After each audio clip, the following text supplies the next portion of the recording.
शुक्लांबरधरं विष्णुं शशिवर्णं चतुर्भुजं प्रसन्नवदनं ध्यायेत् सर्वविघ्नोपशान्तये अगजानन पद्मार्कौ गजाननमहर्निशम् अनेकदन्तौ भक्तानाम् एकदन्तमुपास्महे।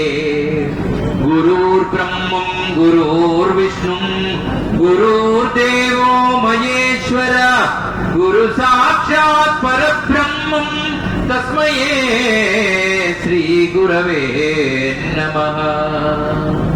विराट पद विख्यातं सिद्धानंद प्रदायकं कालज्ञान प्रवक्तारं वीरब्रह्मं गुरुं भजे।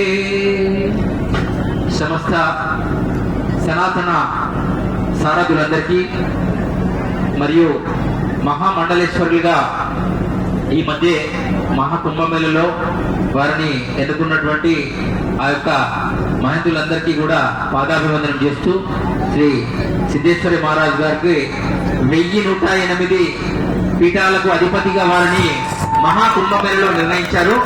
ఇది ఈ క్షేత్రం కాదు, సాక్షాత్తు మన తెలంగాణ రాష్ట్రం మొత్తానికి వారు ఇప్పుడు గొప్ప వ్యక్తులుగా మనకు విరాజిల్లుతున్నారు. అలాగే ఈరోజు మనం ఛత్రపతి శివాజీ మహారాజ్ యొక్క 395వ జయంతిని జరుపుకుంటున్నాం. స్వతంత్రం వచ్చినాక 75 సంవత్సరాల తర్వాత కూడా జరుపుకుంటున్నాం. స్వతంత్రం కంటే ముందు కూడా జరుపుకున్నాం. ఎందుకంటే వారు 1630లో వారి జననం అని మనకు చరిత్ర ఆధారాలు ఉన్నాయి, మీకు తెలుసు. వారు ఈ యొక్క సమాజంలో సూటిగా ఒక సంస్థను తయారు చేసి సనాతన హిందూ దేశంగా ఈ యొక్క దేశాన్ని మార్చాలని కంకణం కట్టుకున్నటువంటి మహావీరులు, ధీరులు, యోధులు.